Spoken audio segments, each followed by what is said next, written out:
जय श्री कृष्ण दोस्तों, राधे राधे। ऋतु भक्ति चैनल में आप सबका स्वागत है। आज श्रीमद् भागवत महापुराण में 10वां अध्याय आरंभ होने जा रहा है, जो कि द्वितीय स्कंद का ये 10वां अध्याय अंतिम अध्याय है। भागवत के 10 लक्षण। श्री सुखदेव जी कहते हैं, परीक्षित, इस भागवत पुराण में सर्ग, विसर्ग, स्थान, पोषण, उति, मनवंतर, ईशानुकथा, निरोध, मुक्ति और आश्रय, इन 10 विषयों का वर्णन है। इनमें जो 10वां आश्रय तत्व है, उसी का ठीक ठीक निश्चय करने के लिए कहीं श्रुति से तो कहीं तात्पर्य से तो कहीं दोनों के अनुकूल अनुभव से महात्माओं ने अन्य 9 विषयों का बड़ी सुगम रीति से वर्णन किया है। ईश्वर की प्रेरणा से गुणों में शोध होकर रूपांतर होने से जो आकाश आदि पंचभूत शब्दादि तंत्रवाएं हैं, इंद्रियां, अहंकार और महत्त्व की उत्पत्ति होती है, उसको सर्ग कहते हैं। उस विराट पुरुष से उत्पन्न ब्रह्मा जी के द्वारा जो विभिन्न चराचर सृष्टियों का निर्माण होता है, उसका नाम विसर्ग है। प्रतिपद नाश की ओर बढ़ने वाली सृष्टि को एक मर्यादा में स्थिर रखने से भगवान विष्णु की जो श्रेष्ठता सिद्ध होती है, उसका नाम स्थान है। अपने द्वारा सुरक्षित सृष्टि में भक्तों के ऊपर उनकी जो कृपा होती है, उसका नाम है पोषण। मनवंतरों के अधिपति जो भगवत भक्ति और प्रजापालन रूप शुद्ध धर्म का अनुष्ठान करते हैं, उसे मनवंतर कहते हैं। जीवों की वे वासनाएं जो कर्म के द्वारा उन्हें बंधन में डाल देती हैं, उति नाम से कही जाती हैं। भगवान के विभिन्न अवतारों के और उनके प्रेमी भक्तों के विविध उपाख्यानों से युक्त गाथाएं ईश कथा कहते हैं।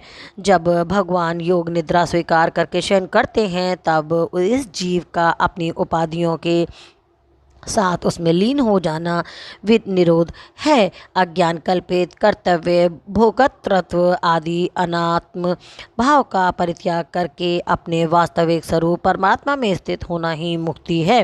परीक्षित, इस चराचर जगत की उत्पत्ति और प्रलय जिस तत्व से प्रकाशित होते हैं, वे परम ब्रह्म ही आश्रय हैं। शास्त्रों में उसी को परमात्मा कहा गया है। जो नेत्र आदि इंद्रियों का अभिमानी दृष्टा जीव है, वही इंद्रियों के अधिष्ठा देवता सूर्य आदि के रूप में भी है, और जो नेत्र गोलोक आदि से युक्त दृश्य देह हैं, वही उन दोनों को अलग अलग करता है। इन तीनों में यदि एका का भी अभाव हो जाए तो दूसरे 2 की उपलब्धि नहीं हो सकती। अतः जो इन तीनों को जानता है, वे परमात्मा ही सबका अधिष्ठान आश्रय तत्व है। उसका आश्रय वह स्वयं ही है, दूसरा कोई नहीं।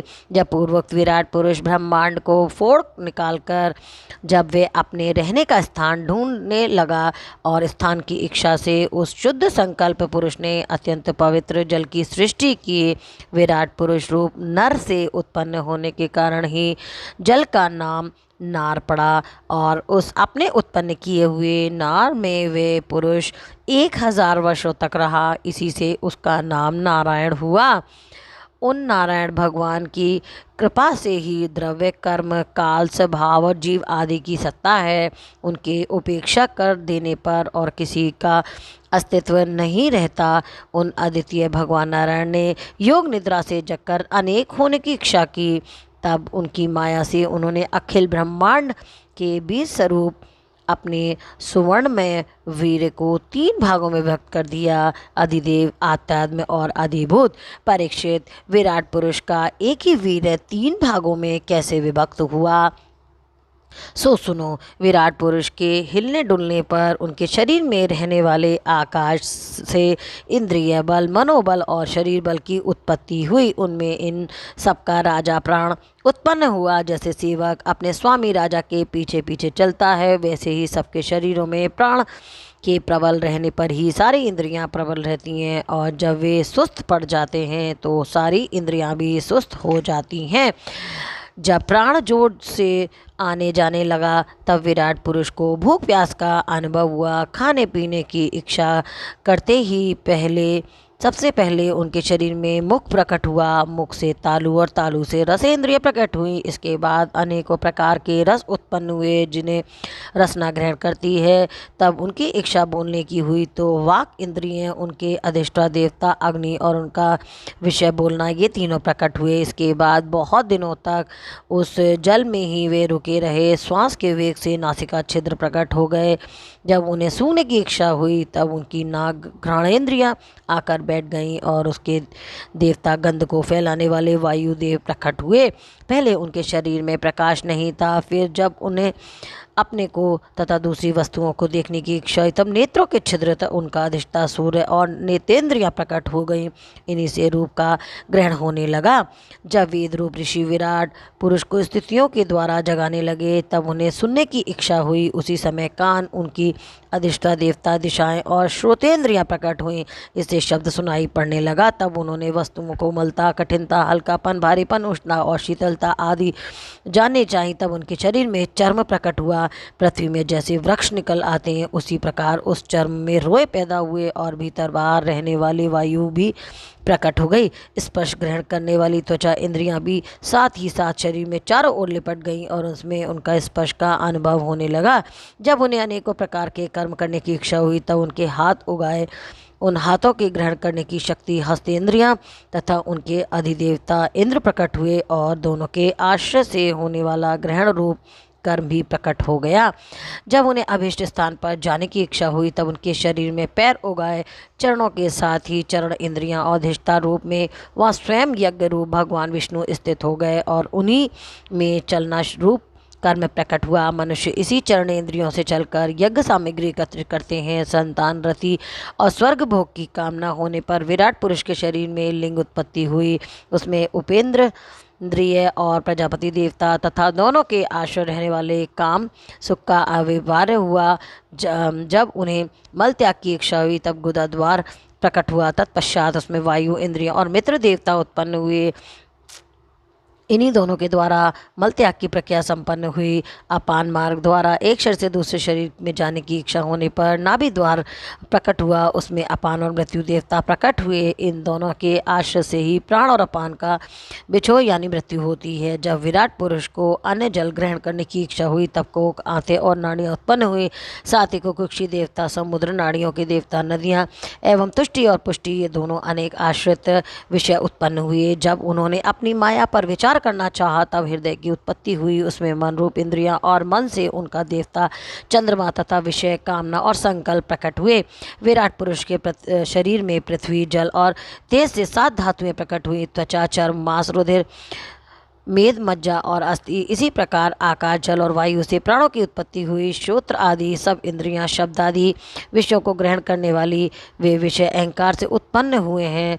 मन सब विकारों का उत्पत्ति स्थान है और बुद्धि समस्त पदार्थों का बोध कराने वाली है। मैंने भगवान के इस स्थूल रूप का वर्णन तुम्हें सुनाया। ये बाहर की ओर से पृथ्वी, जल, तेज, वायु, आकाश, अहंकार, महत्व, प्रगति इन 8 अवतरणों में घिरा हुआ है। इसमें परे भगवान का अत्यंत सूक्ष्म रूप है। वे अव्यक्त, निर्विशेष, आदि, मध्य और अंत से रहित एवं नित्य है। वाणी और मन की वहाँ तक पहुँच नहीं है।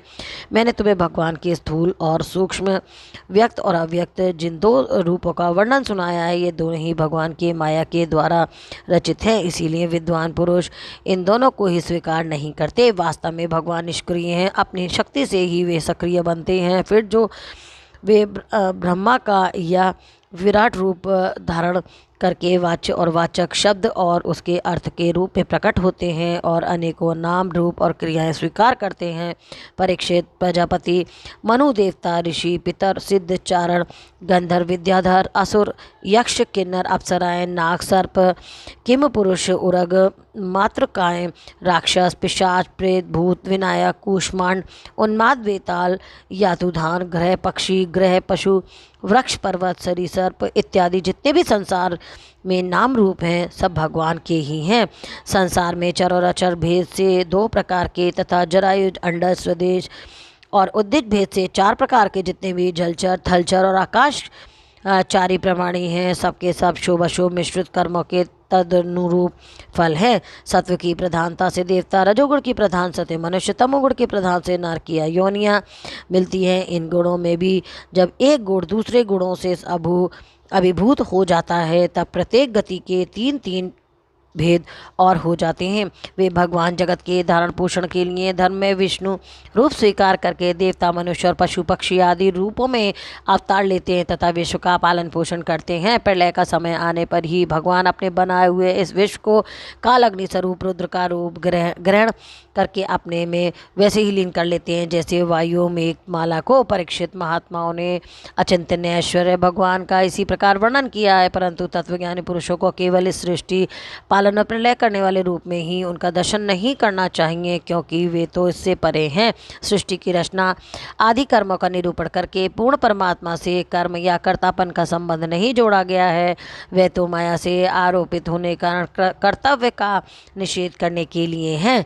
ये मैंने ब्रह्मा जी के महाकल्प का अवतावंतर कल्पों के साथ वर्णन किया है। सब कल्पों में सृष्टि क्रम एक सा ही है। अंतर है तो केवल इतना ही कि महाकल्प के प्रारंभ में प्रगति से क्रमशः महत्व आदि की उत्पत्ति होती है और कल्पों के प्रारंभ में प्रगत सृष्टि ज्योत की तो ही रह जाती है। चराचर प्राणियों को वैकृत सृष्टि नवीन रूप से होती है। परीक्षित, काल का परिणाम कल्प और उसके अंतर्गत मनवंतरों का वर्णन आगे चलकर करेंगे। अब तुम पाद्म कल्प का वर्णन सावधान होकर सुनो। शौनक जी ने पूछा, सूत जी, आपने हम लोगों से कहा था कि भगवान के परम भक्त विदुर जी अपने अति दुसज्ज कुटुंबियों को भी छोड़कर पृथ्वी के विभिन्न तीर्थों में विचरण किया था। उस यात्रा में मैत्रेय ऋषि के साथ आध्यात्म के संबंध में उनकी बातचीत कहाँ हुई और मैत्रेय जी ने उनके प्रश्न करने पर किस तत्व का उपदेश किया? सूत जी, आपका स्वभाव बड़ा ही सौम्य है। आप विदुर जी का वे चरित्र हमें सुनाइए। उन्होंने अपने भाई बंधुओं को क्यों छोड़ा और उनके पास क्यों लौट आए? सूत जी ने कहा, शौनक जी, ऋषियों राजा परीक्षित भी यही बात पूछी थी। उनके प्रश्नों में उत्तर में श्री सुखदेव जी महाराज ने जो कुछ कहा था वही मैं आप लोगों से कहता हूँ। सावधान होकर सुनिए। इति श्रीमद्भागवते महापुराणे व्यासिक अष्टमद संज्ञाय पारमहंस्यां संहितायां द्वितीय स्कंदे पुरुष संस्थान वर्णम नामक 10वां अध्याय संपन्न। बोल कृष्ण भगवान की जय। इति द्वितीय स्कंद समाप्त। ओम नमो नारायण भगवते वासुदेवाय नमः।